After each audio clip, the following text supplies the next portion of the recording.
most excited about is the last day. We're doing something different. We're doing a day that is like not focused on content, but it's just focused on the Bitcoin culture. So that is going to be a lot of fun. And that is going to be like this festival day. So a lot of people want to go to Miami just to party. You can go to the festival day. You can party that entire week, and experience the funnest parts of the conference. And I'm really excited for that, to just experience the Bitcoin culture, share the Bitcoin culture with a lot of newbies and tourists who are going to be coming through. It's going to be a lot of fun. Kit, did I hit on everything? I guess where can people find the tickets? Yeah, well, you can go to b.tc/conference/registration to get the tickets. We've got 4 different passes. You touched on the festival one a little bit. We've got general admission, industry day passes, and then whale passes. And it's at the Miami Convention Center this year, which can hold up to 100,000 people. We're trying to aim for around 35,000 people this year. So 3 times what we had last year. Thank you, Kit. Yeah. So, I mean, our ticket prices are going up too, right? Yeah, they're going to go up at the end of the month. We pushed it back a little bit. So I think it's going to be like the 27th or 28th. Okay. So watch out. We'll be putting out notifications every day, starting that Friday, the 24th, to remind people as well, too. Awesome. So yeah, get your ticket. Use your favorite promo code. A lot of people have promo codes out there, so keep an eye out. And Kit, I don't know if you have a promo code that we can share with all the listeners out there, but yeah, get your ticket. Don't miss out. It's going to be a great time. Yeah. Anyone on the call that wants to use a promo code, they can use SATS15.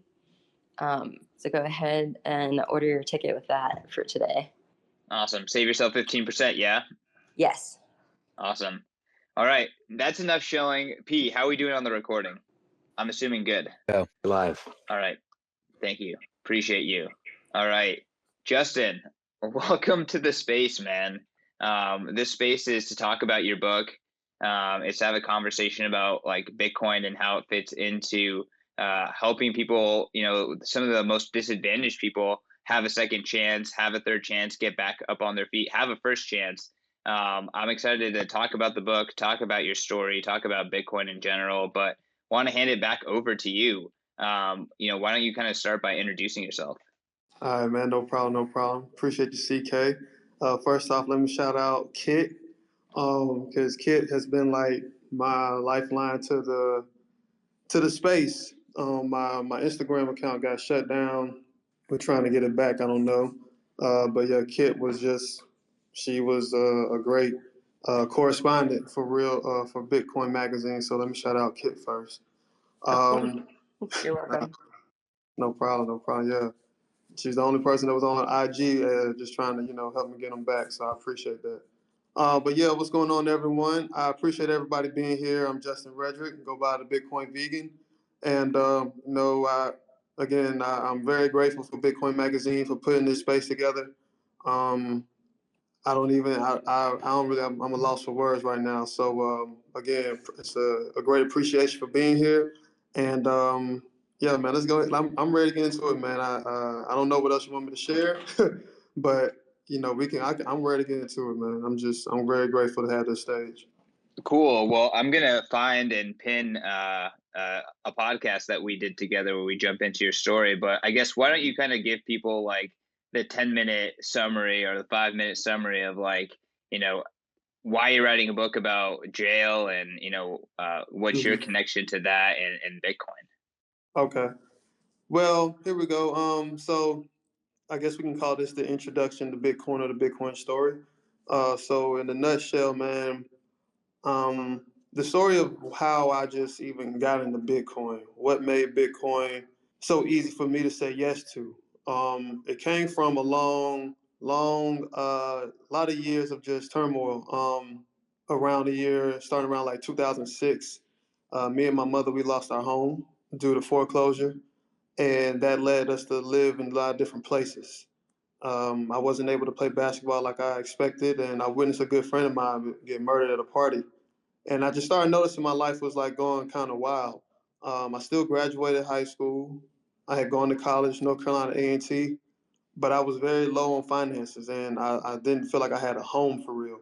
So I had gone to school for 2 years, and then I ended up dropping out of college a year after. Yeah, I ended up dropping out of college like a semester or two after making the dean's list. Um, Ironically, because he said there weren't going to be no jobs 5 years after graduation, and that's when a light clicked off, and I said, "Yo, so what the hell are we gonna do about Sally Mae?" And no one else thought about that. So I really feel like something was going on that I needed not to be a part of. Dumbass decision at 19. And so after that, dropped out of school. I had gone back home to Charlotte, North Carolina, and I just thought I was going to happily roll into some ways to make money.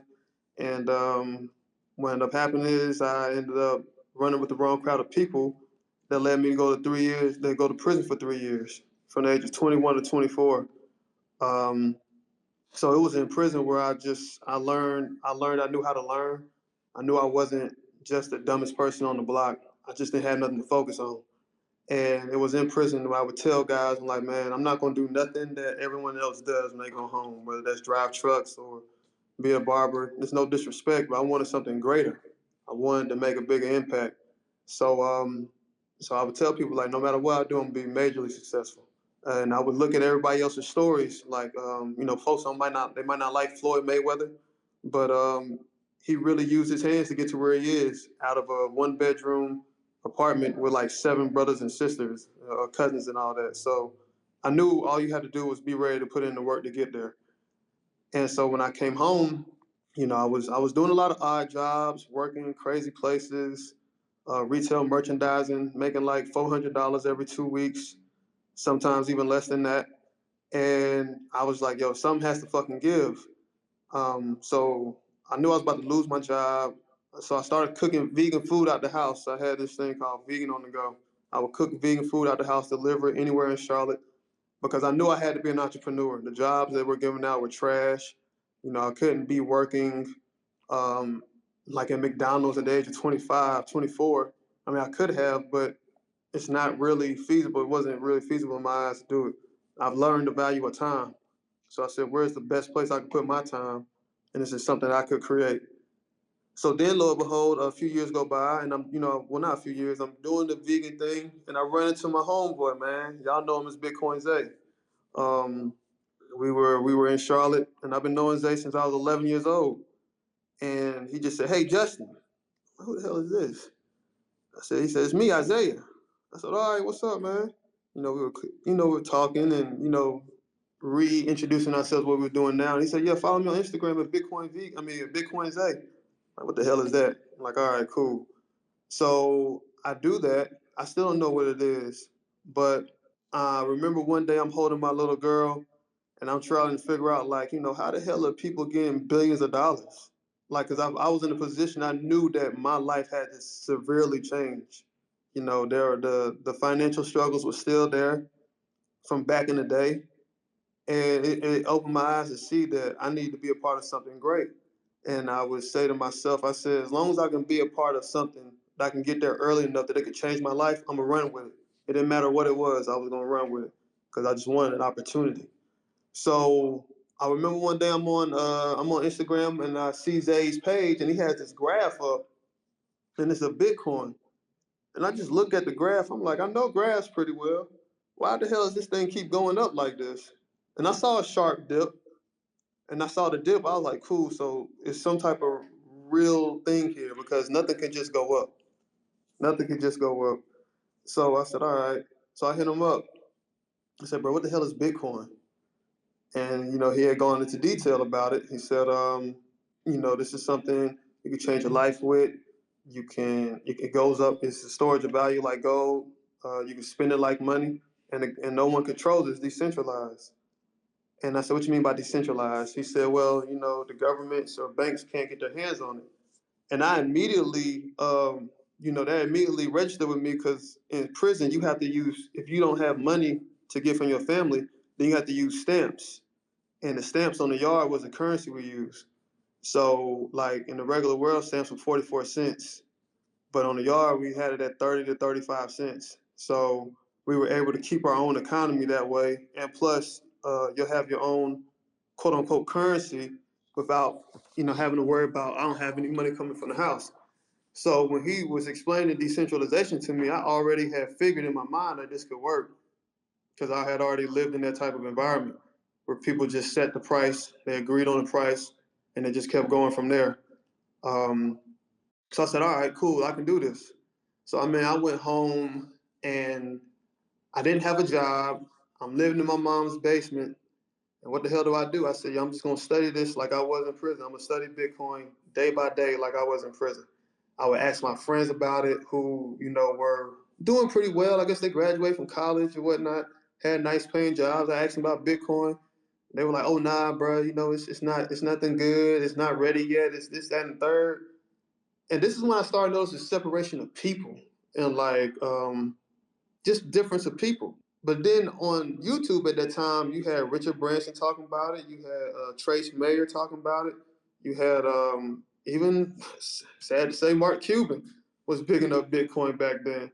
So I was like, yo, why are the people with this type of money saying Bitcoin is good, but the people with your type of money isn't? So I was like, well, let me go with the people who are talking good about this thing. So I got scammed. I got scammed. I was introduced to this lending platform, and they said, the jargon, we can give you compound interest on your returns after 60 days, blah, blah, blah. So I fell for it, gave them $150, and I was just like, damn, okay. I told Zay about it after the fact, and Zay said, well, ask him, can you get your money back? I said, you think it's a scam? He said, it is a scam, but ask him, can you get your money back? I said, all right. He said, no. He said, I told you. And that was the day I decided to never doubt Zay again when it came to Bitcoin. But I didn't really care that I got scammed because in my eyes, the same thing was happening with money. It was just another thing. So the getting scammed part didn't scare me. It actually kicked up in me the reason I wanted to actually learn Bitcoin because I wasn't here to scam, but I was here to use this thing. There weren't a lot of people around me talking about it. And then I started looking at numbers. It was only like 1% of people in the world who were even exposed to Bitcoin at that time. So I saw opportunity.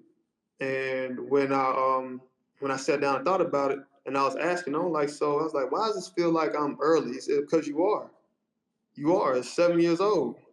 And I was like, damn, this was that manifestation, this wish, this prayer, whatever, where I said to myself, if I'm there early, I'm going to go in. And that's what happened. I did anything I could to get some money to buy Bitcoin. It was one point in time I worked at a car wash in my neighborhood.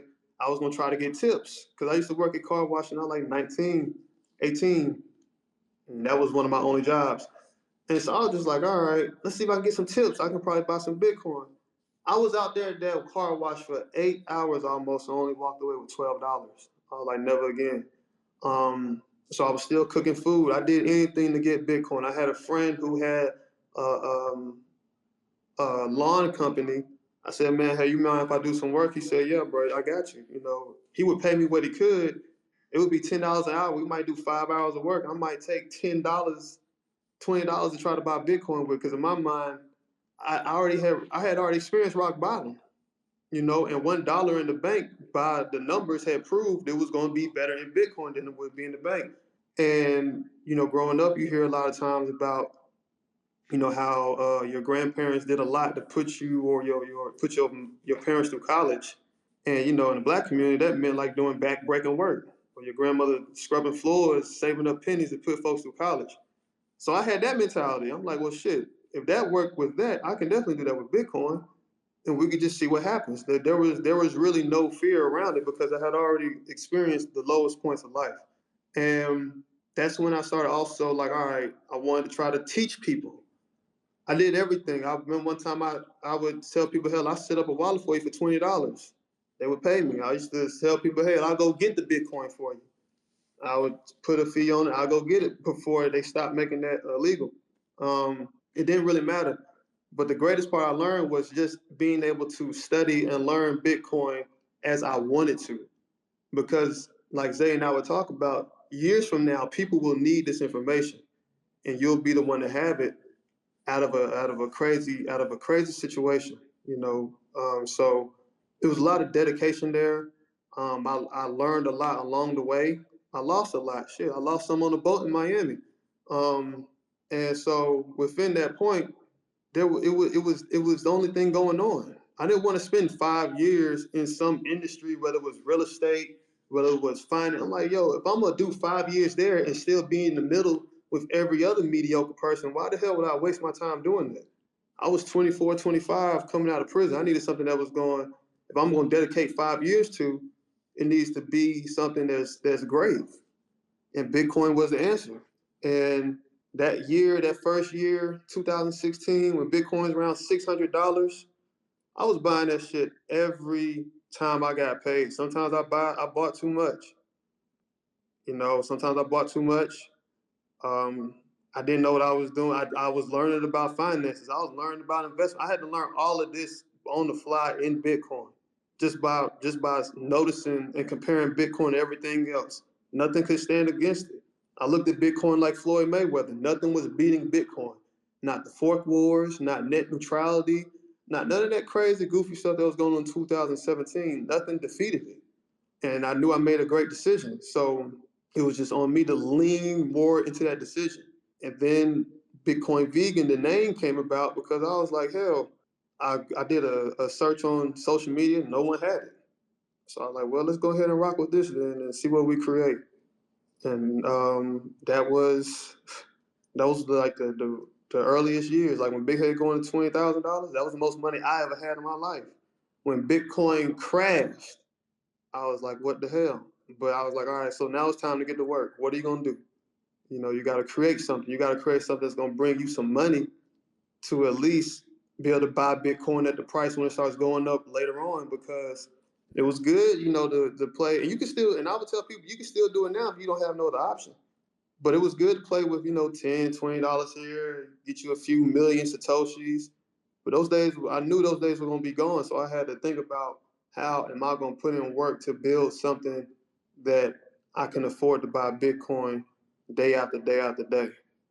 And so I took that time between those last 3 years to really learn how to do something, build a business, learn how to, you know, get money, learn how to work on my financial literacy or whatever. It was just time. Like when Bitcoin crashed, I knew it was time for me to go to work. It wasn't time to actually run away. It wasn't time to sell the Bitcoin. I ain't had nothing to sell. Shit, I ain't had too much to sell. So to me, it was just about, all right, let's go ahead, put in work, and see what we can get out of it. Awesome. I mean, I find your story just to be so inspiring, and a lot of people, you know, when you say, "Hey, Bitcoin can help the most needy people," you know, they're like, "Oh, how can it help them? It's a speculative thing. They can't afford to speculate." I'm kind of curious, what's your response to that? And you know, talking about being at rock bottom and using Bitcoin to kind of improve your life. I guess you know, what's your response to that, like criticism? I mean, usually, so for the person who's making the person who's trying to pose the argument, you know, there's just speculation. Well, it comes across like they haven't been in the shoes of someone who doesn't even know what the hell speculation is. You know, like they haven't been in the shoes of someone who's never had to actually just put caution to the wind. So I mean, it's to the point for me, to the person who would say that, you know, you just really don't know what the hell you're talking about, or you just don't trust Bitcoin as you think you do. You know, you're really not looking at this thing, because we're gonna admit there's some folks here who just came here with a good amount of money, which is cool. They bought the Bitcoin, and then you know, they bought their Bitcoin, and hey, they're making good money. It's outside of government control. They can, you know, turn their 2 million to 200 million. That's good, but that doesn't come from a place. Those types of a lot of those questions don't come from a place of someone who's desperate. You know, just comes like, well, you know, my other investment's doing good, but how can this change folks' life? My life is already good. You know what I'm saying? That's how I see that coming. So for folks who are, you know, are saying that, are making those speculations, you know, if you haven't done a day in the life of the shoes of someone who's going to have to do that, then it's hard to say that that's the actual truth. You're just telling, no, what, 9 times out of 10, someone is telling a story that they're making up about another person's situation. However, there's no there's no speculation to something that started off less than a penny, and when I got into it, $600. Where's the speculation? Like I say that to people all the time. Where are you seeing speculation? I saw someone the other day say there is no market cap. Like, where are you seeing the speculation? The numbers are showing you. It's from zero to $600, 626 when I got there to around about now 50K. Where is this speculation? I don't see. I can never go with the crowd of people because more times than not, everyone who's doing the same thing is going to get the same results. I can never, I couldn't even stay in a conversation that long because by design, by the numbers, where have you seen speculation? Like when people say, "Oh, I lost Bitcoin, they lost big." How? Did you lose your private keys? What? I mean, were you trying to do something in trade? Like what? Because if you were just having it there, I can't see the speculation. All I saw was, hell, it could go down. If it goes down, it could stay there. Okay, but what do you do? Like those were the only, I could only go off of my current life experiences. So the only thing that could happen was Bitcoin was to go down in price, but we still have a decentralized money that worked. I didn't see no speculation. So that would be my response. It's just, you're coming from a place where you haven't had to actually go that deep into changing something for yourself. So I'm curious about your book and like the motivation drivers behind it, and kind of like your process and how you wrote your book. So just tell us a little bit more about that. Okay. So the motivation behind the book. Funny enough, I had been thinking about writing a book when I was in prison in 2011, between 2011 and 2014. I thought that was a thought of mine then. Um, but the motivation came. I remember one day.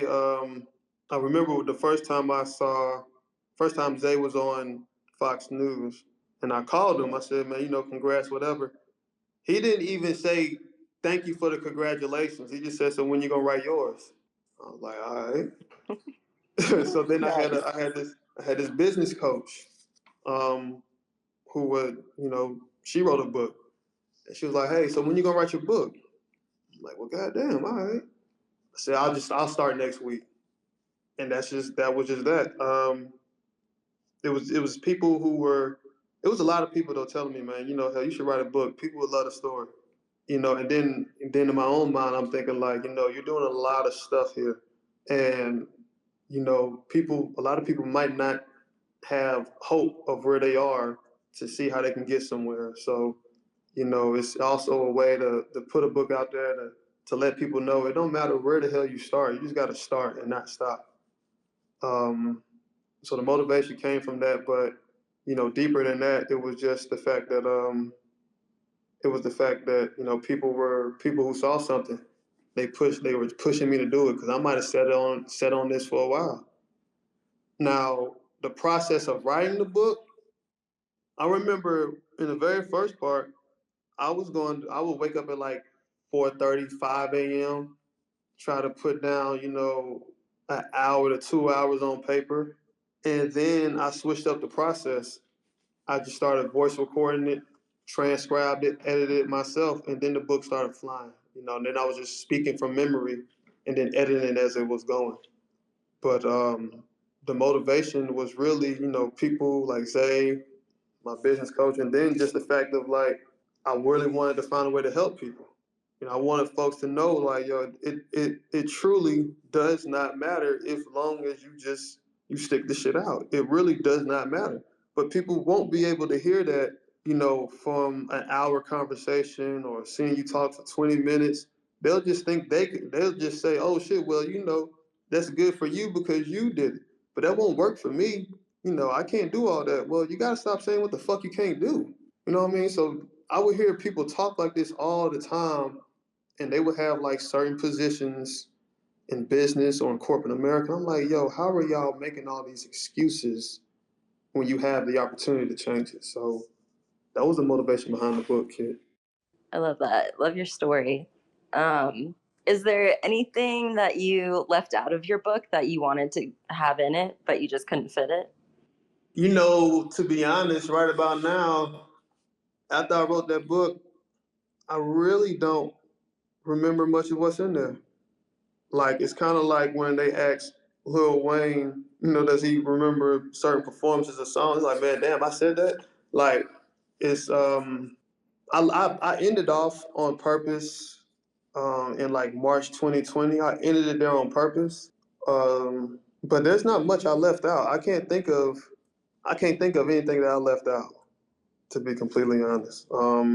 I can't think of much at all. So Justin, in terms of like the actual book, do you kind of want to like talk a little bit about, are you telling your story? Are you kind of talking about the concept of bars to Bitcoin? I know you have a show right now that you host with the Black Bitcoin Billionaires.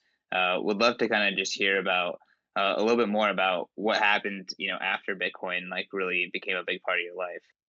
Well, in the book, it goes into like my story, right? So there's about 15 years of my story compiled in like 250 pages. And you'll see in the book right where I started getting into Bitcoin, that's where everything changed and everything started clicking. And I personally wanted to leave, you know, the reader there for a reason, because now it's like, okay, you've read where I've been, you read how I got into Bitcoin, the things I did. So it's not something where I'm giving out instructions of how to set up a wallet. I share with people, you know, that I did in like 2018, I tried to build a Lightning node with no computer, no programming skills, nothing. That probably wrecked my brain more than anything else in the world. But as far as like, you know, the the the actual, you know, actual insides of the book, it's more so it's a story of my life. And when it comes to the Bitcoin part, you'll just start seeing like, damn, you know, there was a little bit of different things going on, you know, because I was still around 2016, 2017, up until probably about 20, probably about last year, 2020. You know, things as far as like a business thing, things were still just trying to work itself out. Um, but I purposely left off in 2020 for because I wanted the reader to see, you know, how all that I did started taking off now. Like, you know, this year alone was the best year of my entire probably life. You know, I remember looking at Bitcoin Magazine in 2017. Never thought the day I'll be interviewed by him. You know, this year alone, interviewed by Pomp. Never thought that would happen. You know, never thought these things would happen. But I ain't gonna lie, I kind of figured something would happen. I'll say that. I figured something would happen. I'm not gonna just say it like that. But sometimes you don't know when, and you don't know like how consistent it'll be. But I purposely left to read it off right there, just to let them know, like, for years and years and years, it's a little bit of a grind. But then once it turns, it starts turning. But you just got to be there. So that's the little insides of the book. And some parts of the book, it gets real. My editor said it gets kind of chilling. You know, I tell the story of me in prison and the same guy I mentioned that got killed at the party. I thought I met a guy in prison that killed him. You know, so the book is rather raw, to be honest. I think Bitcoiners will appreciate it though, because it'll have them tap in just a little bit more. You know, the book is rather raw though. It won't be the average Bitcoin book, but it will be a great read. Well, I'm excited for it, man. I ordered it and excited to get it in my hands. I guess before we continue with the interview, why don't you just like tell people, where they can find the book right now? Okay, cool. So, you know, you can always find the book on Amazon. Everybody knows you can go to Amazon. I also have the book on my website. And for me to make it a lot easier for anyone on here, if you wanted to purchase it now, you could go to the link in my bio and you go to that link and you'll see an option to buy it at Amazon or buy it from my website. And so if you buy it from Amazon, of course, they can get it back to you Of course, you can get it in about 2 days. But if you go to my website where I have Bitcoin payments available, then it'll take a little while. But once I have the book, start the copy sent to me, I'll be able to send you an autographed copy. And the folks who participate in my pre-sale, like my man Josh down there, they'll have opportunity to win. 100. Somebody might win $100 in Bitcoin. Might not be Josh, but it might be somebody. So you can go to my website. Both of the links are in the bio. They're real easy, real self-explanatory. If you're an Amazon person, go to Amazon. If you want to support me all out, you can go to my website. And if you want to pay in Bitcoin, we can definitely take that too. Amazing. All right, Bitcoiners, I want to tell you about our newest sponsor. This show is brought to you by Ledden.io. I have been super, super impressed with the guys over at Ledden. I've actually known the co-founders, Adam and Mauricio, for a very long time. I've had the pleasure to watch them build Ledden up from a tiny, tiny startup to now a super impressive institutional grade Bitcoin and crypto lender. Y'all, I'm so impressed with these guys. They are offering some of the best rates out there. I don't think anyone even comes close to touching them. You can get 6.1% APY on your first 2 Bitcoin that you deposit into Ledden interest accounts, and you can get 8.5% US on USDC deposits. I mean, I know all the competitors. They're not even close. If you're going to put your crypto and your Bitcoin into an interest account, Ledden is by far the best. And on top of that, like I said, these guys are hardcore Bitcoiners, and they know the products and the services that Bitcoiners want and appreciate. They come up with B2X. It allows you to put your Bitcoin in, they leverage it up, and you can, with one click of the mouse, get twice the exposure to Bitcoin. So if you're super bullish, Ledden has you covered with a super, super easy way to get leverage with B2X. And then on top of that, they know that Bitcoiners care about your reserves. They know that Bitcoiners don't like under reserved and not full reserved financial institutions. So they are pushing the frontier in transparency in the digital asset lending space. And they are the first digital asset lender to do a full proof of reserves and proof of attestation through a Mariano LLC, a public accounting firm. So the Ledden guys, they know what Bitcoiners like. They are legit. I encourage you guys to check them out. Do your own research and go to Ledden.io. That is LEDN.io and learn more. Bitcoiners, I want to tell you about The Deep Dive. The Deep Dive is Bitcoin Magazine's premium market intelligence newsletter. This is a no fluff, hard-hitting, incredible newsletter going deep into the market, helping you understand what's happening with derivatives, what's happening on-chain, what's happening in macro, what's happening with the narrative, and what's happening with the tech. My man, Dylan LeClaire, is an absolute savant. He is making his name known in the Bitcoin community, getting shout outs left and right, getting on podcasts left and right, and him and his team are bringing you everything that you need to know about Bitcoin. You don't even have to be on Bitcoin Twitter. You can ignore every other newsletter. This is the newsletter to rule them all. Go over to members.bitcoinmagazine.com, sign up today. And if you use promo code MACRO, you get a full month for free. You have nothing to lose. What are you waiting for? Sign up, see the incredible work that Dylan and his team are putting out. And if you don't like it, just unsubscribe. You don't pay a dime. But if you do, it's going to be well worth the sats in investment in understanding Bitcoin and gaining the confidence to continue to invest in Bitcoin and making the right moves around Bitcoin. And it's going to be well worth every single Satoshi. Again, can't recommend it enough. That is members.bitcoinmagazine.com, promo code MACRO. Do it today.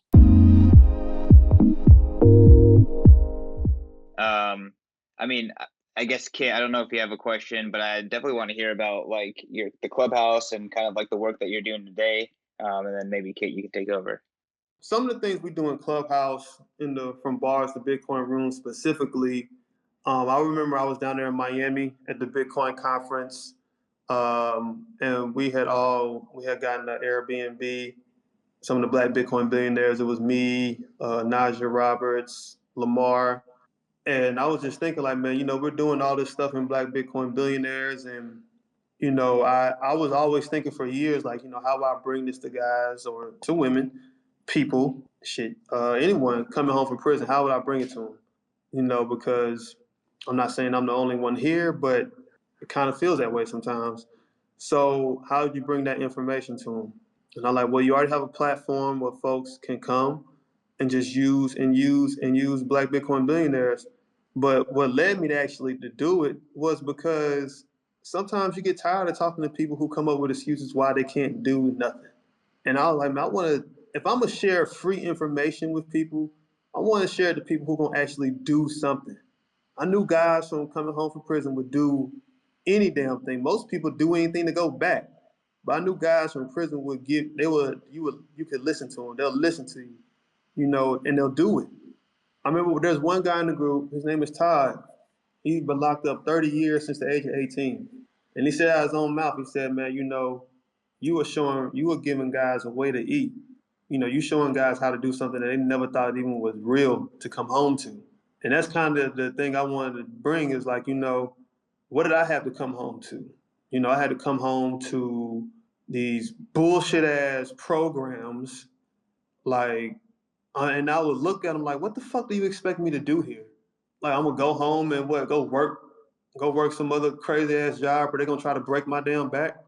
Like the job I had, I remember going out trying to apply for jobs. I tried to apply for the 2 men in the truck. 2 men in the truck. I said, I know I can get this job. The man asked me, he said, how's your driving history? He said, have you had an accident in the last 3 years? My mom, like, man, I ain't had no driving in the last 3 years. I said, no. Have you had, any traffic tickets? No. Car accidents? No. He looked at me like this shit was untrue.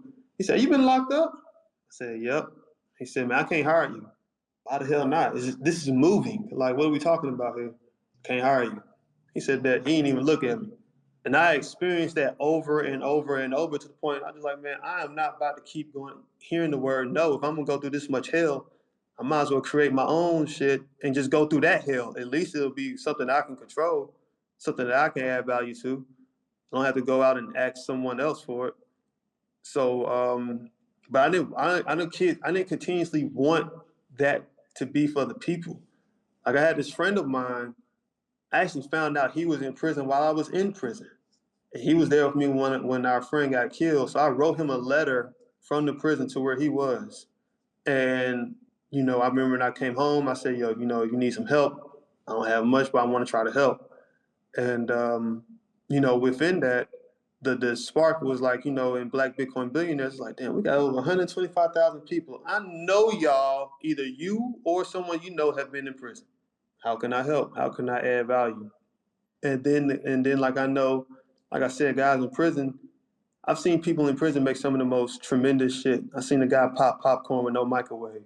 We built phone chargers just using batteries and tape and the little metal from the phone and some Brillo wire. I've seen the ingenuity and I've seen the greatness of what people say. And so while I was hearing Bitcoin, I'm like, man, this is where they need to come. This is where they need to come. Bitcoin, nowhere else. What the hell else is going to be out there? Janitor? You 35 years old, locked up for 14 years, you're going to be a fucking janitor? You don't want to do that. You at least want to take chances. You at least want to put that genius to work. Come to Black Bitcoin Billionaires, come to Bitcoin. If you want to be, I wanted to be tested when I came home from prison. I said, if I go to college anywhere, I want to go to Harvard. If I was to go back to college, if I couldn't go to Harvard, I wasn't gonna go. And I know I had gone to North Carolina A&T, but it was about the challenge. It was about me seeing like, what I was made of. But then Bitcoin came along. I'm like, wow.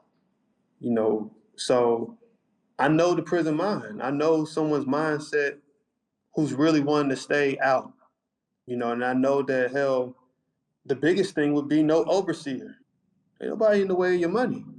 And then another big thing is like your success is based upon how much work you put in. I know guys from prison will put in work. I know some that won't. But the ones that will, shit, they might be a Bitcoin core dev before you know it. That was the goal. That was the goal to have someone who's probably better than me just be here. Like it's two guys. One guy is named Ubeda, the other guy is Todd.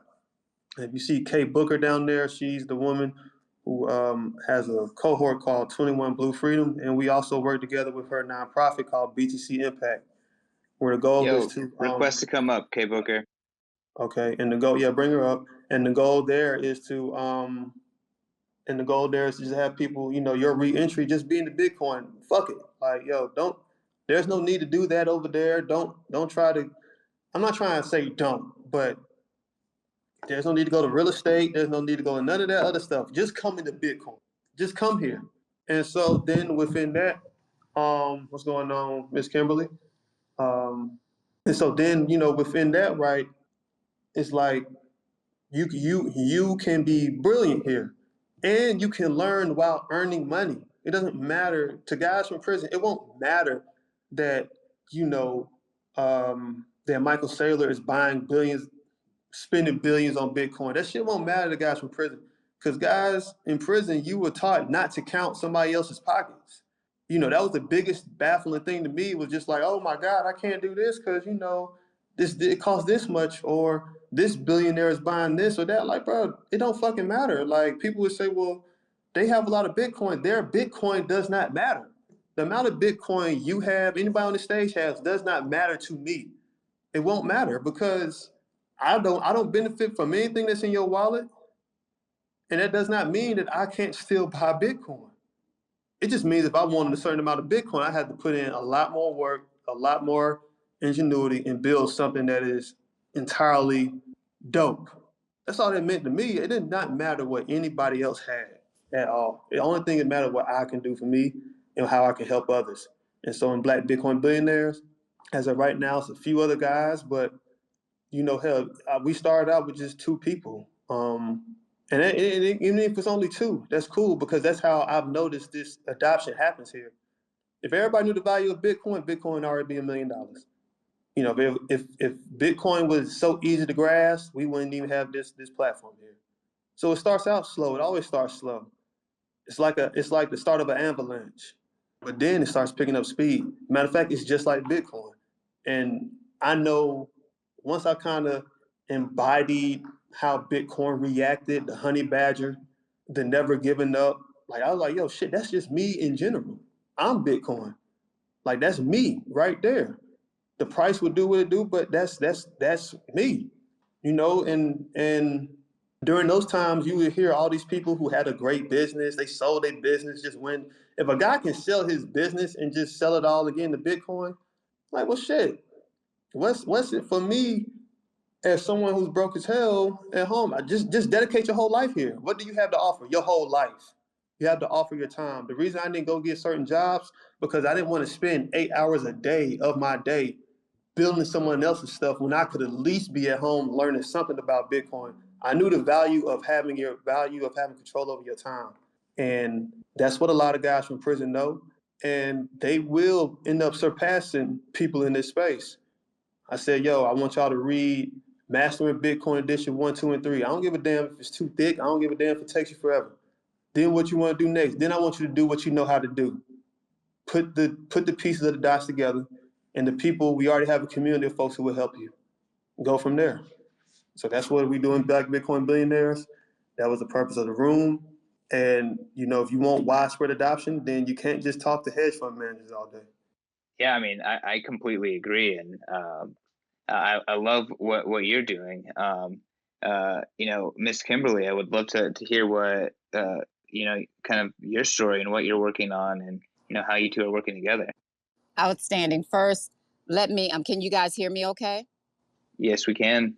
Perfect. Let me first give a head nod to my brother, Justin. Without a doubt, I mean, he makes it sound easy. He has a colored bit of his life. But what I want you guys to know is the returned citizens, they don't really take this path, right? That's what recidivism is. It is because once they are incarcerated, and especially for longer periods of time, like plus 5 years, that becomes their way of life. They become what's called institutionalized. But I'm so very happy to say that not only is Justin my acquaintance, but he's my brother. We've done things together, and we will continue to do things together. So I first want to acknowledge his mission of sharing Bitcoin and its literacy. And he is astute in this space. So he can argue with the best of them. And what he's saying comes from the heart. And I really need you guys to know that. For 21 Blue Freedom, that's the cohort that he referred to. That is a cohort of 7 returned citizens that were handpicked, that I decided to case manage, to instruct them in Bitcoin 101 basics and introduce them to Bitcoin. None of them knew anything about Bitcoin. In fact, some of them didn't even know how to pronounce it. They've gone from that in May to today holding their own wallets, to self-custody, to understanding graphs, to understanding self-sovereignty, to investing, hodling.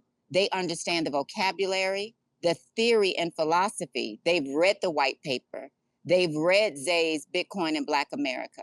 They've read Justin's first book. They've read Fred Brandon's first book. They have followed Naja Roberts. These are guys, just like Justin mentioned, these are guys that are well read. They know what to do with their time. And they jumped into this both feet. And they understand, like something that Justin referred to, this is sovereignty to them.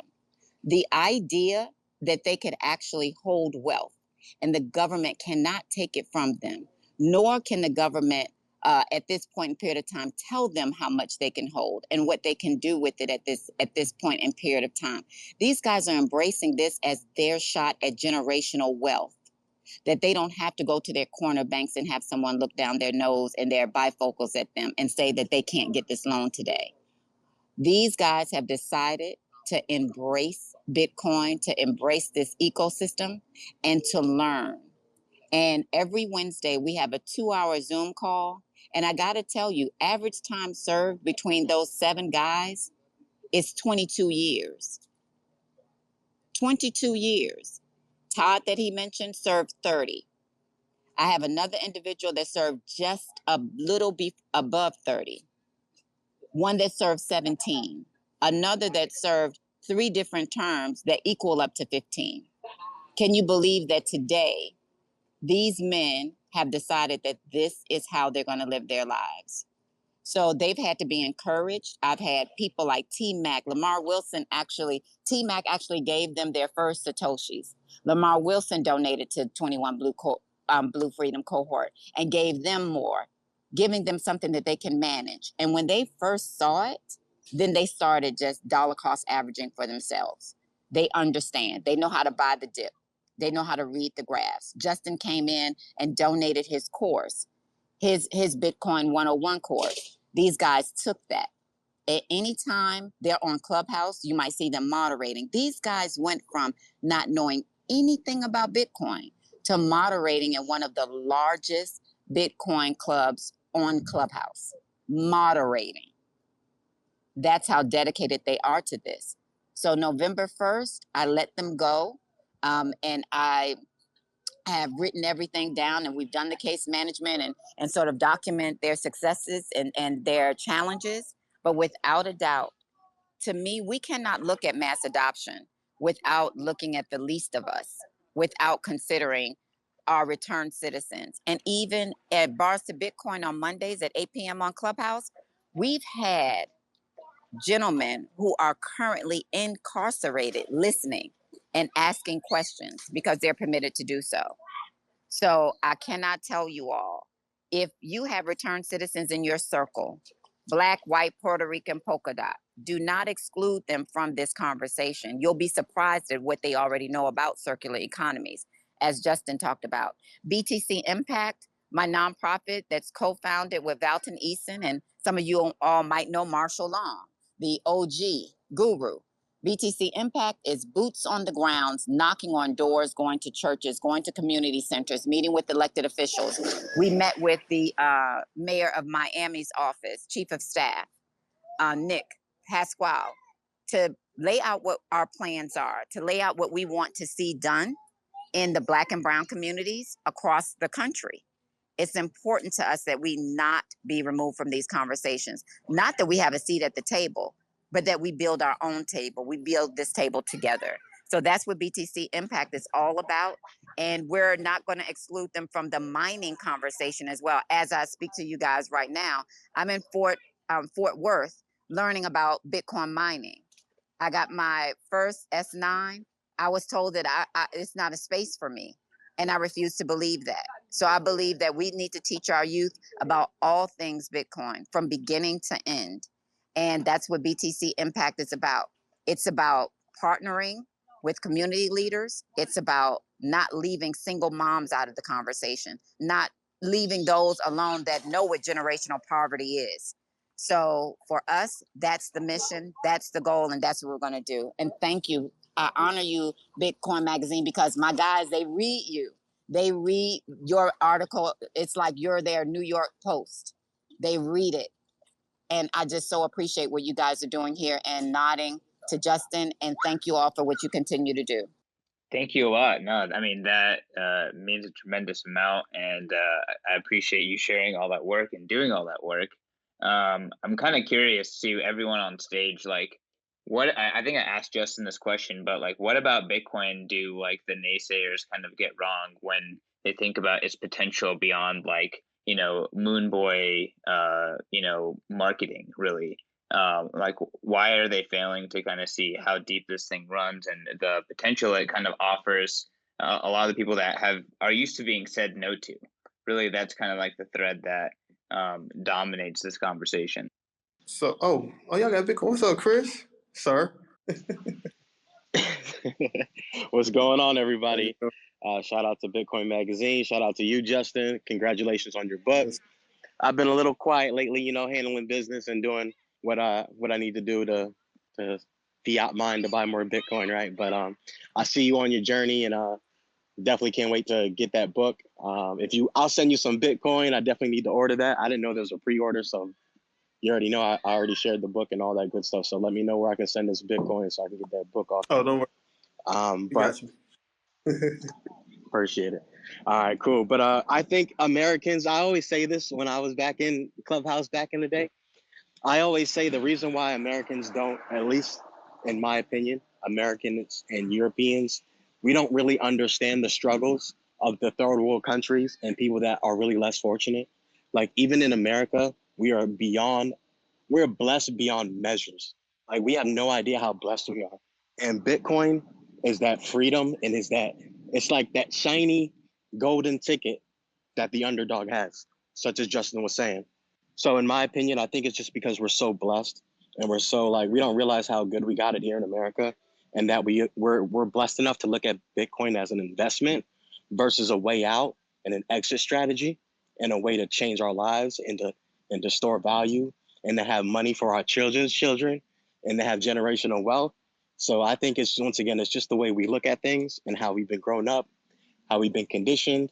Even the hoodest of the hood here in America, if you go to Haiti, you go to DR, you go to Jamaica, you go to Africa, you go to Afghanistan, the most ghetto of the hood here in America is A1 in all these other fucking countries. And we need to realize that. And our marketing is more about making money and getting more money, and it's bigger than that. So with that, I digress. Shout out to you, Justin. Can't wait to get that book. Thanks for having me on stage. No problem, sir. No problem. Yeah. Bitcoin Chris is my guy. So here's the thing too, right? Here's what's beyond funny. So I remember I read this book by Naveen Jain. It's called Moonshots. And he was explaining something similar, just how like Chris was, that there really, quote unquote, compared to poverty around the world, there really is no like poverty for real, right? Like, we have running water. You can't really go, if you go hungry in America, you're really not trying hard enough. I mean, these folks give out food, they got food banks everywhere, right? But what ends up happening is the fact that when you're, berated years after years, like, we're not even gonna play. Another reason why I'm so hard on Bitcoin is because I'm not shy to know that hell, my people came here as a slave, right? And so I remember I was at Washington, D.C. at the National Museum, the African American National Museum, and I saw how much money was made off of slavery in, like, 16 to 18. It was almost like, don't quote me really, but I think it was like almost like a couple billion or $1 trillion. I know it's a big gap. I got to remember the number, but it was astronomical numbers at that time. And I said, what does that turn into? That turns into a country. All right. So then, like, we on Clubhouse, yeah, most Americans like, yeah, you know, Bitcoin is this, this, and this. I'm like, how can you sit here and just believe that a free, open money, open source community is what you say it is? It's not what you say it is. Like this isn't. You don't have that right here, right now. Like, you know, yeah, someone can look at Bitcoin as an investment, but me, I couldn't even be a hodler. My first time using Bitcoin was for surviving. Like when Zay had moved to California, when Zay had moved to California, and I was like, bruh, he said, man, listen, I want you to do something for me, pay you in Bitcoin. He said, can you, like, I used to get paid by him in Bitcoin to research all the altcoins that they would talk about in the Gentleman of Crypto in 2017. Like, I would sit at home, research things, send them the email, get Bitcoin. I had to live off of Bitcoin. When they first started their show, they were like, yo, we're gonna give out Bitcoin. Whoever listens to the show and gives us the secret word, we're gonna send you some Bitcoin. Them folks used to send like $50 in 2016. I used to live off of Bitcoin before becoming a hodler. Now, you know, granted, majority of people can sit here and say, well, you know, how and yeah, America is the greatest country on earth, depending upon, you know, certain circumstances. But, you know, when you're in a predicament where it's just the barriers are there, you know, the barriers are there. And when people are speaking of it as if it's one way, that's what their mindset is. Yeah, Bitcoin is way more than just an investment. It already is a medium of exchange, but oh wow, dang. It's already a medium of exchange, but you know, this is why it's kind of bad to only have one type of person or a particular type of people speak on Bitcoin, because it makes it seem as if it's only meant for folks with money or you already missed out. There is no fucking missing when you look at the numbers of Bitcoin. There is no missing. We're going to be in the early stages. This is what, 2021. We're going to be in the early stages of Bitcoin for the next 119 years. What the hell are you missing? You know what I mean? What are you missing? What did you miss out on? Bitcoin is going to bring the world's first septillionaire. What are you missing out on? You know, so it's how Bitcoin is talked about through old media. Sell this, sell that, sell this. You don't even know what the hell you're getting into. You know, so it's about who you got to have for a global free moving money. Oh, Elon Musk just made a text. Let's see if we can get him in here. Everybody, send out a link. See if we can get Elon to tag Elon. See if we can get him in here. That'll be so neat. But you know, really, you got to think about it. Like, you can't put a label on an open source tech that has money and value attached to it. You know, you just can't do that. So I see y'all brought up Zay. He told me in the back chat, I'm just leaving the hospital, so I can't talk, but I can listen. Just had tonsil surgery. So if Zay doesn't come off the mic, that's exactly the reason why. But again, you know, it's dangerous to look at Bitcoin one way. It's dangerous to only put people out there who can speak on Bitcoin one way, because that's not what it is. And yeah, in here in America, where, you know, the folks who have the most also have the biggest voice, that's still not the truth, though, right? Because you got people out here like myself. I'm telling you, when I tell you anything legal and ethical that could be done to get Bitcoin, I did. You feel me? Like, that was the opportunity. That was just what it was. Zay mentioned to me, he mentioned a lot of times, yeah, I sold plasma for Bitcoin. Like, people are giving up their DNA for something. You feel what I mean? So it's dangerous just to say Bitcoin is just an investment that's going to, you know, 10x or 100x my money and it's going to give me it. Man, that's not all this is. Like, and shit, everybody here has had a 10x if you've been in long enough, you know, and it's to me, it's all about opportunity. Like, let's look at this. Right about now, I've been home from prison 5 years. I have more experience in the space than one of the richest men in the world. What other industry, what other platform, what other part of the world would you be able to say that in? Do I have more money, Elon? Not yet. But the point of the matter is, where else would you be able to say that other than in Bitcoin? Nowhere.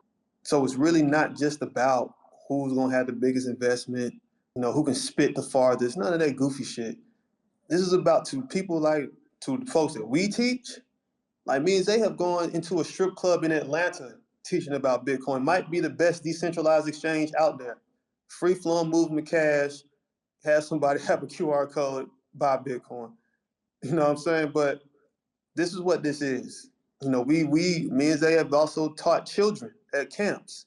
Like this is serious to us because it's only been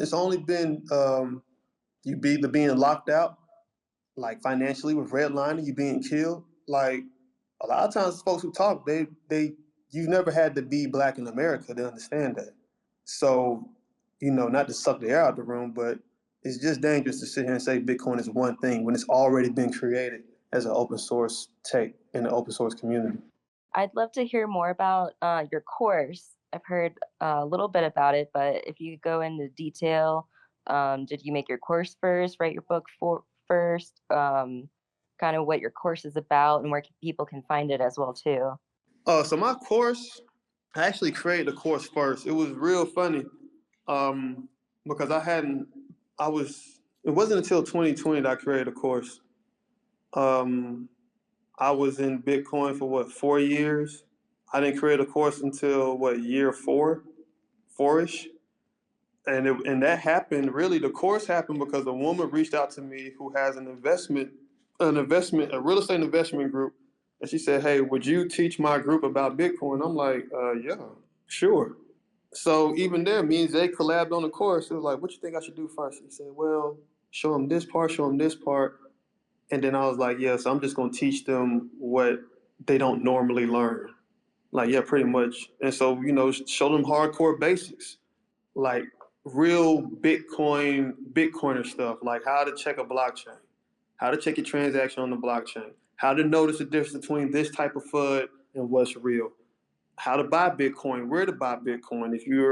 If you're like, I didn't push a certain company that I'm not going to sit here and say, but you know, how could you go about using Bitcoin in a way that it was meant to be used?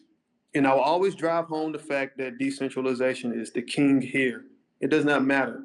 Like nothing that happens outside of Bitcoin will affect Bitcoin, right? So how to use it, how to send Bitcoin there, how to use a Bitcoin ATM. I might drop some gems because people, they have this blockage and it's new. You should. So I might say, well, what if I wanted to have my Bitcoin go to my cold storage wallet, but I can't get it there? Like, well, how about you just print off the QR code, take it to the ATM, scan it, it'll be on your cold wallet before it goes to your phone. Something simple, you know, but it's not really that simple to people. Show them how to accept it for their business. Show them the difference between centralization and decentralization. Show them the difference of why there's only one decentralized coin compared to the other 9,000 on coin market cap. I'm really there to teach. I really created that course, number one, so people could save like years of research on YouTube. Because YouTube now isn't the YouTube where I came into Bitcoin, where you can really find real authentic people giving you value. I mean, hell, the only show I know about now that's still giving out that value is Gentleman of Crypto. Most other people might have fallen off, and that's cool, but it's not the same as it was then. So now, you know, how to keep somebody's mind straight. Do they all do it? No, because people are able to do what they want. However, I do say, hey, if you don't know what you're doing, you don't have to send your Bitcoin. Like if you don't press send, nothing will happen. You won't lose anything. You won't get scammed. If you don't press send, you won't get scammed. So it's just a lot about different ways of hand holding, giving people the real. I don't like the word basic, but even basic knowledge in Bitcoin is next level of somebody. So breaking it down to where they can digest it. And so yeah, I made that first. I made the course first. The book didn't come until this year, but I made the course first. And and they can find it on my website again, bitcoinvegan.com. Go to the shop page, and yeah, they can find that there. And I see we have Bitwage on stage. That's what's up. I want to actually throw something out there towards Bitwage, but we'll get there in a minute. But did that help, Miss Kit? Yeah, absolutely. Thanks for that overview. That was good. Justin, I think you're teaching them fundamentals, so maybe not basics, but the fundamentals. And Bitwage, go shoot Justin a DM or something. he has a proposition for you. Justin and again, the other people on stage, feel free to jump in too. But it seems as though you have a really strong understanding of both open source and decentralization. That's a really big part of like your educational message. One, why is that so important for Bitcoin? And two, like why is that such like a big pillar in the fundamentals that you try to teach? It's important because when it comes to money, and Ethereum people might not like this, but I don't give a damn. When it comes to money, there's only one open source, decentralized thing on the entire planet. It's Bitcoin. Why did everybody laugh? It's Bitcoin. Chris, chill out. It's Bitcoin. So y'all are really crazy. So it's the reason being though, for real. I'm gonna turn the phone away. The reason I say that though is because when you really think about it, there's been so much control over money. It's sad. And I teach those fundamentals, and I'm glad you said that, Chris. I teach those fundamentals because those are the fundamentals that is that like if I just talk price all day, then they'll think everything's the same. Well, everything goes up. Well, in their eyes, it kind of does. I mean, by numbers, everything does go up in this space, right? I mean, shit, when I first came into space, I think Ethereum was $5. Everything does go up. Well, not all of them, but a little bit of them go up. A good majority of them go up.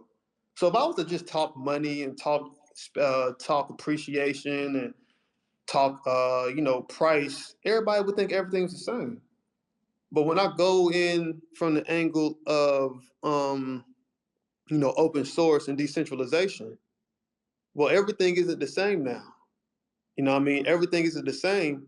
And even the current money system you're in is not the same. So instead of me just planting the seed of money, because that'll just put you down this money chase. Well, let me get this money here, or I can go to the dog coin. I know the proper name, trust me.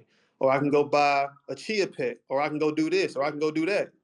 I mean, you can, but if you're not really an OG like that, you're gonna get wrecked terribly. Even if you are, they still get wrecked. But without the fundamentals, you'll think everything's the same. And when I do teach the fundamentals, and I might say some wild shit because I do tend to say that, you'll start seeing the truth behind what I say. Like, I remember I was on the podcast and someone asked me about Robinhood. I said Robinhood was trash. People thought I was crazy. They condemned me, all this other shit. 6 days later, what happened with Robinhood?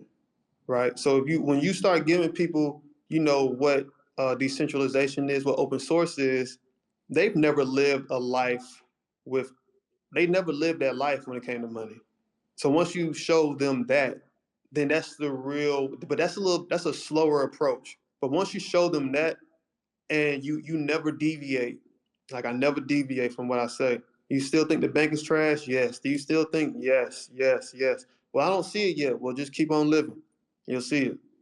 Because once you give them the true fundamentals, I don't have to change my message. I just have to speak the truth and what it is. And I had a friend the other day just messaged me saying, "Man, you saved me $1,000." I said, "Why?" I almost got scammed. I said, "Oh shit." And he works for Wells Fargo, and he said, "Man, publicly they've been talking shit about Bitcoin, but they have research R&D teams trying to see what it is." I'm like, "Well, I'm glad you heard it from me first, because otherwise you'll just continuously go back into this burning house of people just controlling funds." And if it wasn't for the open source, if it wasn't for the decentralization, Bitcoin would not have been able to save the world during the pandemic. Bitcoiners, let's take a break from the content, and I want to tell you about Coolbix. Coolbix is an awesome Bitcoin hardware wallet that's been around for a really long time. They are building an amazing Bitcoin wallet called the Cool Wallet Pro. The Cool Wallet Pro is state-of-the-art Bitcoin hardware wallet technology. Its form factor is like a credit card. You can put it into your wallet, and it is designed to go with you on the go. So that way, even when you're on the go, you can have the benefit of a two-factor hardware wallet design when you're trying to spend your Bitcoin. So you can have your Bitcoin wallet UX on your phone and make it really easy to scan, decide what you want to do, but then you sign with a CoolBitX, which is in your back pocket. It is tamper proof. It is waterproof. It is flexible. It has an awesome secure element in it. And it is a really awesome way in order to have some more flexibility, yet security when you're taking your Bitcoin on the go. I personally am a fan of, this idea of making Bitcoin into a medium of exchange and making it into something that people use. I know it's going to take time, but they are working on the UX for making that possible in as secure a way possible. So have some peace of mind. Check out the Cool Wallet Pro from CoolBix. And yeah, thank you to them for sponsoring this podcast. Bitcoiners, I am so excited to tell you about the Bitcoin 2022 conference. You guys, Bitcoin 2021 was absolutely a smash hit success. It was over 13,000 Bitcoiners coming together, breaking the barriers on who can come together and celebrate freedom, celebrate Bitcoin, and the energy was absolutely electric. Unfortunately, it was just oversubscribed. There's just people flowing out everywhere. And this year we are learning, we are making the conference bigger and better. We are moving over to the Miami Beach Convention Center, and we are going to be throwing a massive 4-day festival for Bitcoin, celebrating Bitcoin, bringing together the greatest minds in Bitcoin and the greatest businesses in Bitcoin. And lastly, the culture of Bitcoin all together. We have a 4-day extravaganza planned for you guys for Bitcoin 2022. Day one is going to be Industry Day. It is a day where you can buy a special ticket in order to just mingle and make business deals happen. Day 2 and 3 is going to be a full-blown Bitcoin conference. This is our main conference. This is going to be on April 7th and 8th. And then lastly, we have the Sound Music Festival, Day 4. Imagine going to Coachella, but for Bitcoin. There's going to be very few talks. It's going to be all about the culture of Bitcoin. It's going to be all about hanging with your fellow plebs. It is going to be an absolutely amazing time. There's going to be Bitcoin musicians, Bitcoin artists, and all your favorite Bitcoiners, and just an amazing environment to party and just see it all, soak it all in, and to get people to realize that a Bitcoin world, a world filled with Bitcoin people doing Bitcoin things, is the world that they want to live in. That's what Bitcoin 2022 is all about. That is what the Bitcoin conference is all about. That's what Bitcoin Magazine is all about. So it is going to be a celebration of Bitcoin, the Bitcoiners, and this amazing movement that is going to make the world a better place. Go to b.tc/conference, learn more about the Bitcoin conference, learn more about all the amazing things that are happening in Miami around the Bitcoin conference, and buy your tickets. And guess what? If you buy your tickets with Bitcoin, you save $100 on all the tickets and $1,000 on the whale pass. So if you want the VIP pass, the big kahuna, if you buy with Bitcoin, you save $1,000. That's a lot of sats. So go and do it right now today. Don't wait. Prices are only going up. This is going to be a can't miss event. Okay, Chris, either of you guys want to jump in on this question?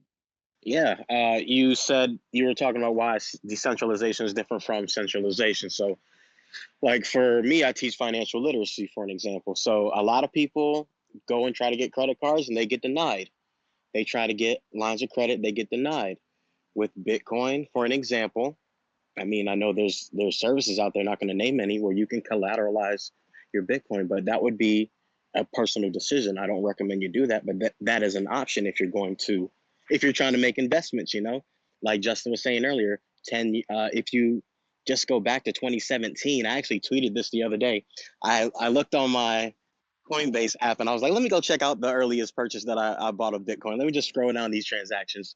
And I don't use Coinbase now. I use Swan Bitcoin. Shout out to Swan and Corey and everybody there.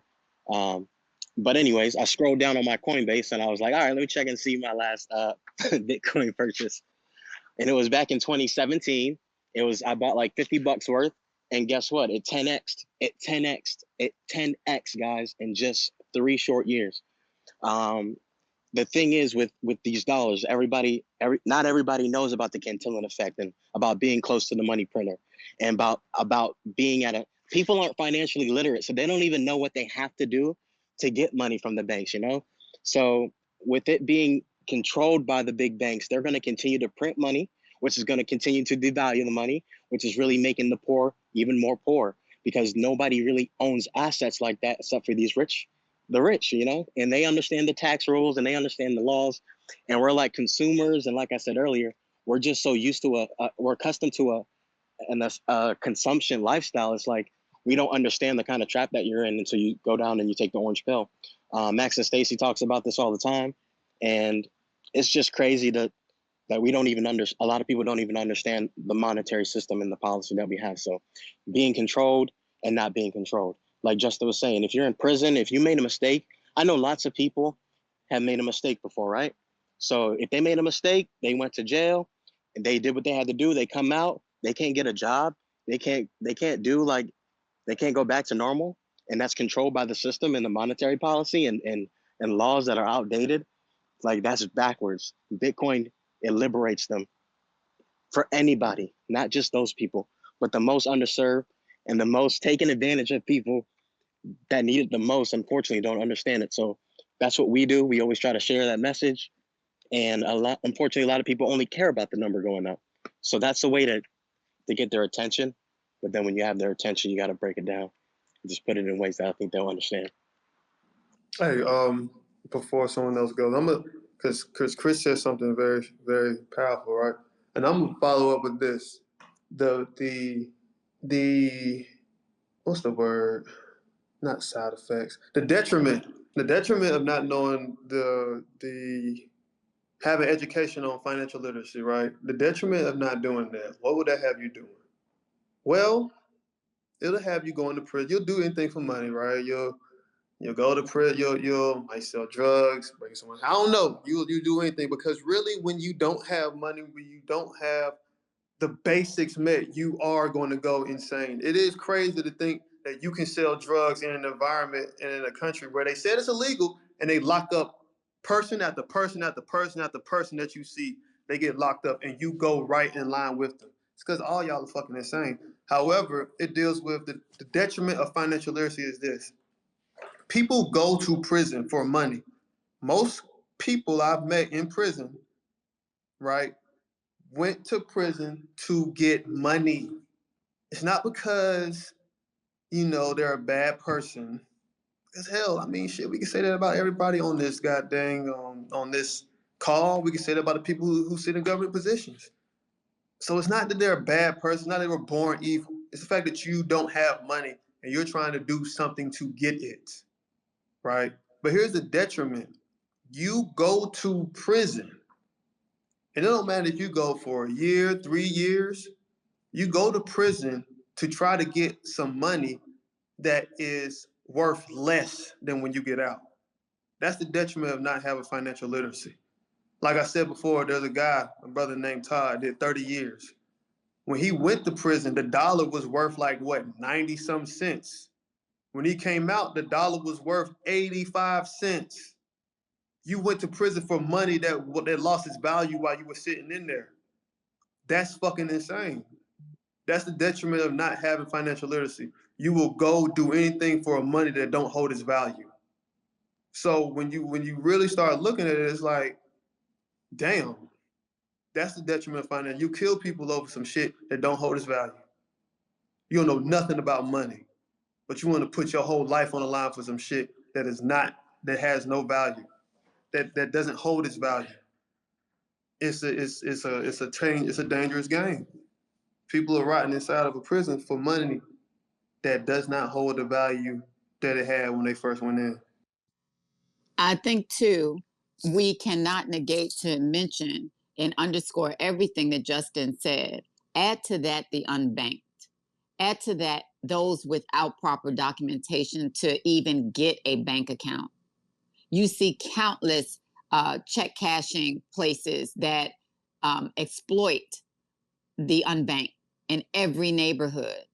Decentralization helps fill in that gap.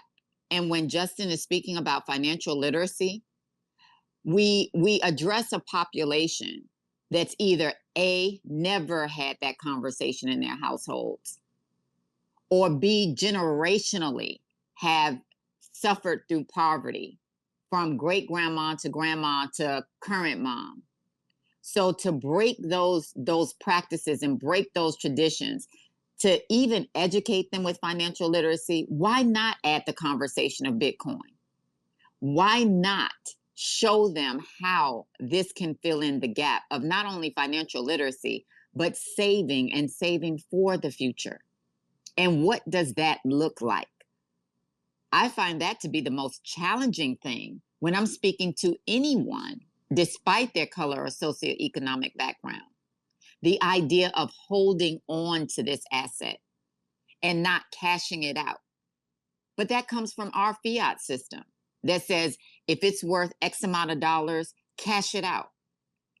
So people like Justin and myself and Naja and Lamar, we're having constant conversations because without that proper financial literacy and people understanding what saving is all about, then even when we instruct them on the fundamentals of Bitcoin, we have to underscore it with hodling and not chasing after the dollar. It defeats the purpose. That's one of the largest challenges that we have in educating. But we're willing to take that on. Without a doubt, we're willing to take that on because it makes no difference to know about Bitcoin and know how to invest in it, but you're going to cash it out at top dollar. So we're teaching the underserved and the underserved, the disenfranchised, and the unbanked what it looks like to be banked on a blockchain, to have transparent transactions. What is this? What is this trustless? We're making sure that they understand they will no longer be excluded from these conversations. But not only will they not, neither were their children or their children's children or even their unborn children, if they just follow the principles.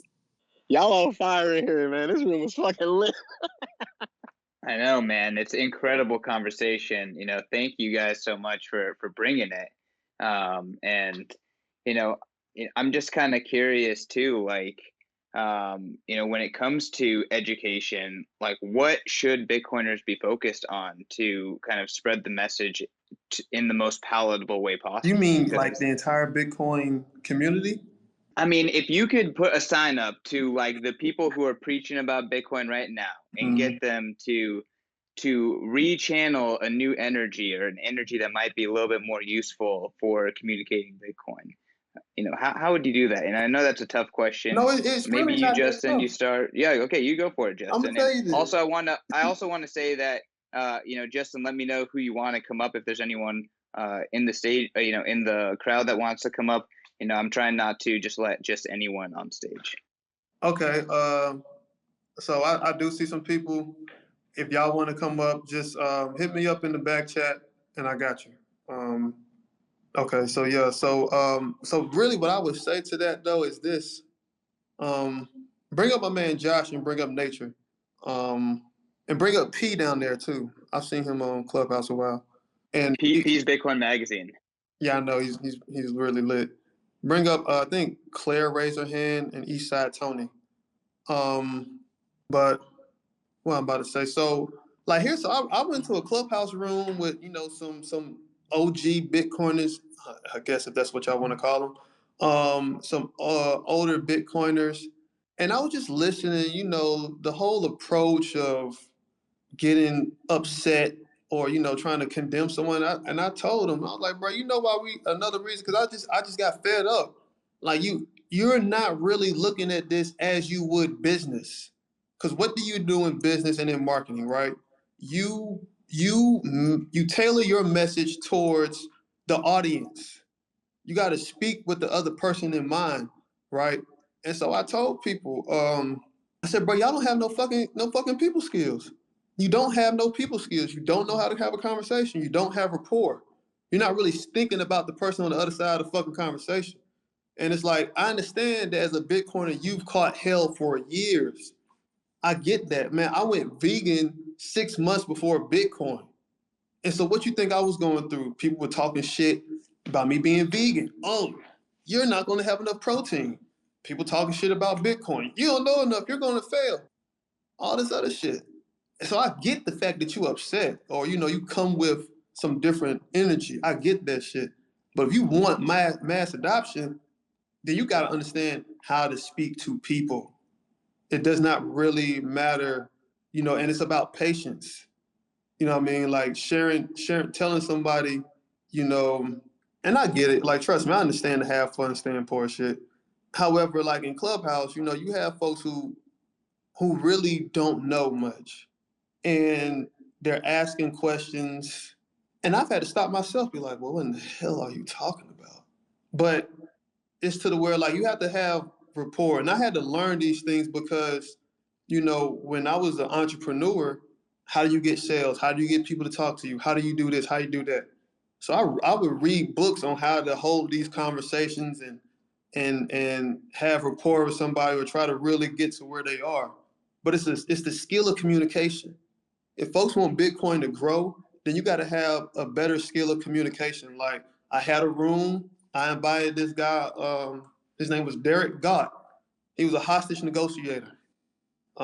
He has this book called Ego, Authority, and Failure, and he's the partner to this guy who has a book called Never Split the Difference, named Chris Voss. So, and what they were doing, and the reason I went that route, I'm like, well, how the hell does the FBI get people just to say, here, take me to jail? Take me to jail, man, I'm ready. How the hell did they get you to say that shit? So I would study, you know, how police and the law enforcement would talk to people in interrogation rooms. How do they get you to do this? Right. And so when he came into the room, and we're going to have him again. So, you know, follow me on here so you get an update because it's going to be great. Like he even broke down the best way to go about getting, getting VC funding. So, I mean, if you really have a problem with negotiating, when I post up when he's going to be there, have your ass there, be ready to either buy something from him or, you know, sign up for his stuff because it's real. But I had to learn how to communicate. Like, for instance, how I got in Bitcoin Magazine interview. I hit y'all up. Hey, how you doing? Communication, how to speak. Hey, how you doing? Y'all mind if I get a story? I didn't have no PR. I just understood the knowledge of how to have a conversation. So it's nothing more than that. It's really nothing more than that. Getting out of your own comfort zone to realize, yeah, I'm smart, but I'm dumb as hell when it comes to talking to people. I've seen it all the time. And you know, you can't just always sit here and say, well, yeah, you know, computer guys, all they do is code all day. Nobody trying to hear all that shit, man. Nobody trying to hear that shit. If you want mass adoption, if you want to be liked, then you need to learn how to hold a conversation. And that's really what I feel is the only thing. No one is actually trying to listen. They're just ready to say what they know. Nature, you said, welcome to the stage. You guys want to add to the conversation? Yeah, what's up, CK? This is a great room.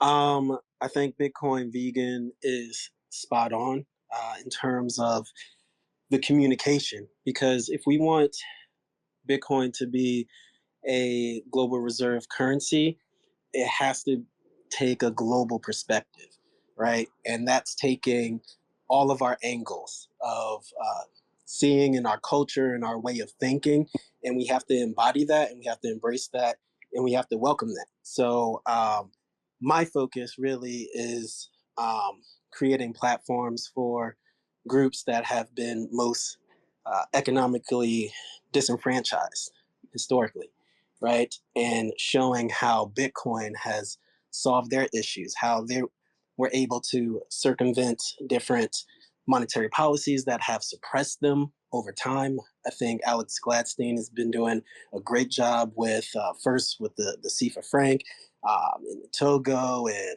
Cameroon, and then also in Palestine, how the most disenfranchised groups are using Bitcoin to liberate themselves from suppression. So I think culture is important for mass adoption. Culture is humongous.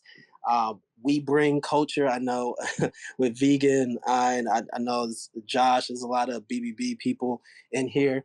I think that's going to be so crucial because, as you were saying, like if you tell, I was joking with a couple people, I was like, if you tell a Black woman have fun staying poor, you look her in the face and say, it's never going to go well. Like, I don't care. You can say like, here's $1 million, something like that. but have fun staying poor. Like, she might reject that. And I'm not just saying it's anybody, is a way of communicating. And if we want to expand the global adoption, we have to have the communicators to talk to all the different people, because we're all a part of this, and we're all receptive to different messaging.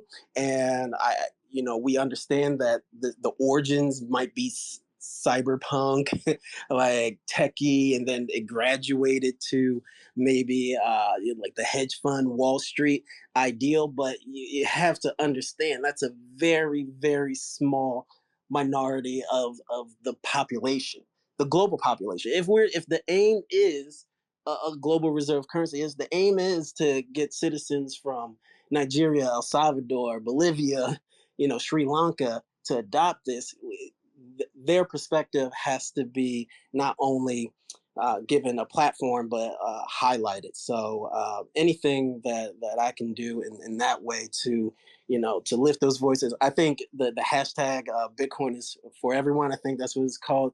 That's great. We got to keep that up, because at some point in time, and I'm going to quit because I know I'm kind of going, but at some point in time, when they say, first they ignore you, then they laugh at you, then they fight you. The real fighting stage is going to be that ESG, like, oh, well, this is not for everybody. Most people who hold it is already from the economic elite, It's people who from disenfranchised groups who don't own this. So this only further widens the gap of economic disparity, right? That's what's going to come. Right. So we need to get ahead of that and show that Bitcoin is a narrative of a humanitarian effort. It's humanitarian first and foremost, and it helps those who are under economic suppression to liberate themselves. So if we focus on that in the communication, having the right people, sending the message to the right people, I think we're able to accomplish that. That's me. Just want to throw this out there. We'll probably wrap this guy up in about 10 minutes, but want to give Eastside a chance to chime in, and then maybe we can do last words. Hello. Vegan, congratulations on your book release. I'm going to have to DM you for an autographed copy a little bit later. But I wanted to speak on this stuff, man, because it really hits close to home for me. During my 20s, I was really a spreader of death and destruction, and it was nothing good. And you get addicted to making fiat, and that addiction is hard to break. You have girls, you have money, you got cars, you got a lifestyle. It trains you to be a certain type of way. And now that I found Bitcoin, it's a lot of people say I'm like evangelical with it, but it's true, because it's a mutually preserved preservation instead of mutually assured destruction, right? Like it helps people instead of hurts people. And I just wanted to get that out, man. Like it's definitely changed my life. And I just hope that everybody else can understand that the fiat, there's a lot of unlearning to be done in the fiat world. And one of the best ways right now that I found is just be like, yo, I'm good enough. I'm going to give you $5 worth of Bitcoin. Right. And there's multiple ways of doing that. But I think if you really care about somebody, just give them like $5 worth of Bitcoin and kind of put them up on game, and I think just with that number go up technology, they'll see that $5 turn into $7, turn into $8, turn into $10, and they'll get it. Right. Because they've been trained so hard on the fiat side that you can kind of, bypass that little that circular thought process where it's like, oh, I could do this to get more fiat. I could do this to get more fiat. So once they see that you can just buy Bitcoin and instead of getting 100%, you'll get 200%, a lot of the homies would catch on real quick. Another thing too is like when I tell them, yo, if the Feds kick in your door tomorrow, they can't take your Bitcoin, but they could take your fiat. Most definitely. Let's kick off some last words. I want to close it out with Justin, so you can talk about your book before we close it out. But let's start for my far right. Let's go with Chris, and then Kay, Nature, and then Justin. You can close it out. Hey, I mean, a lot of people said a lot of great things here, and I think we need to put the subcultures and and just all these little ideals that we have, and just you know how they say the buck stops here. Leave all that bullshit at the door. When it comes to Bitcoin, leave all that other shit. It doesn't matter about your race, religion, sexual orientation, your preference, none of that. Your skin color, out the door. We're all orange. We're all Bitcoiners. We're all pro humanity. We're all pro freedom, pro sovereignty.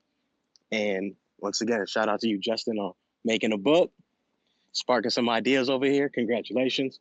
And shout out to everybody in the community. I know we can be a little bit rude sometimes and a little bit like standoffish, but I agree with the whole communication topic. So just try to, once again, we give away Bitcoin all the time.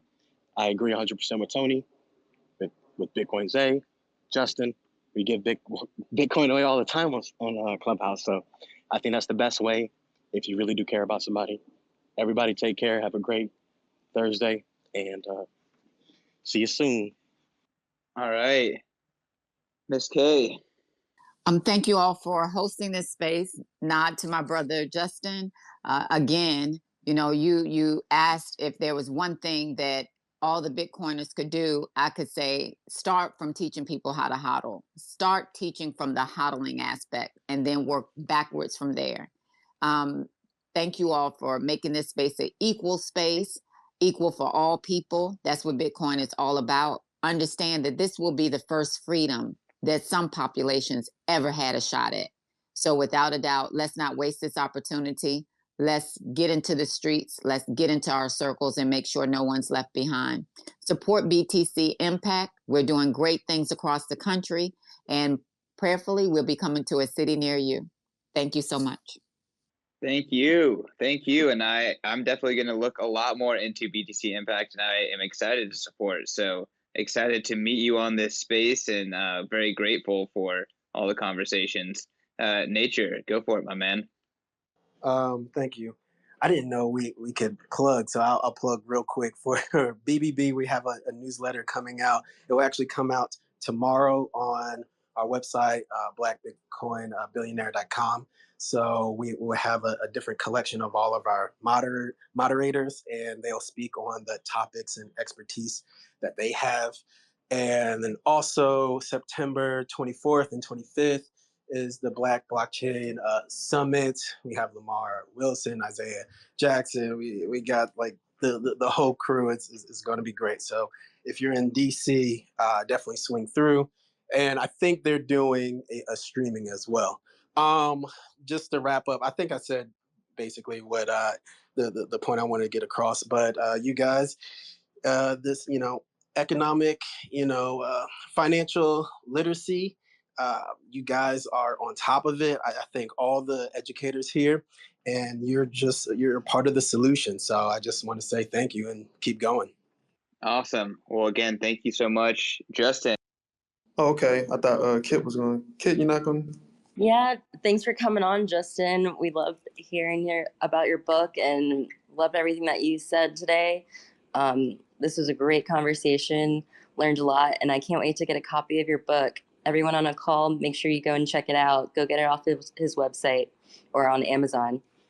Thanks. Thank you. So, again, shout out to Bitcoin Magazine for even opening up the opportunity. If you want, please, again, grab the book, go to the link in the bio, and just choose what works best for you, whether that's Amazon or my website or Bitcoin. And, I want to say this. In my opinion, I've moved past orange pilling. This is all about like a syringe now. Injecting any community I feel needs it with Bitcoin. So if someone's out there that's a graphic designer, I would love to see an orange syringe with the B and like some orange drip coming out, because that's how I look at it now. The peeling is still that, but we need something else that's going to really start uprooting people. So again, I think like Nature said, I'll be in DC as well. If you want, a book autograph, doing book signings, doing speaking at that conference as well. So if you're in the DC area, pull up. And if you're also in Charlotte, North Carolina, send me a message in the back chat. I'll be open to meet and just network as much as possible. And That's probably that'll be it. Again, thank you for everyone for coming here, and just go buy the book From Bars to Bitcoin, man. You can buy it off Amazon. You can buy it on my website. I'll gratefully appreciate it. My two children will. We all will greatly appreciate you. So, and I thank everybody for being on this stage. And where the hell did CK go? He's still there. He's still there. He's just a listener now. Okay. He's like, peace. Okay. So yeah, that's my final word. Thanks, brother. Awesome. Thanks again for coming on, Justin, and wish you lots of success in your book. I got my phone died. My phone does not handle What's up, Twitter everybody? Spaces very Peace. well. But Justin, thank you for closing out. I apologize for being absent there for a second, but y'all, this was an awesome space. Again, we're working out kinks, but this is recorded, so it's not lost into the ether, and we'll be posting it on our Bitcoin Spaces podcast feed. So if you want to get this recording, you want to hear the entire thing, this is an amazing conversation. Go look up Bitcoin Spaces, go subscribe to Bitcoin Magazine YouTube, and you will be able to find this. So working on getting some better distribution on it. But again, Justin, thank you so much. Everyone who came on stage, thank you so much. This was a powerful conversation, and we want to host conversations like this on Bitcoin Magazine. You guys, if you want to meet some of the people on stage, if you want to meet some of the people in the audience, if you want to meet all your favorite Bitcoiners, Bitcoin 2022, can't recommend it enough.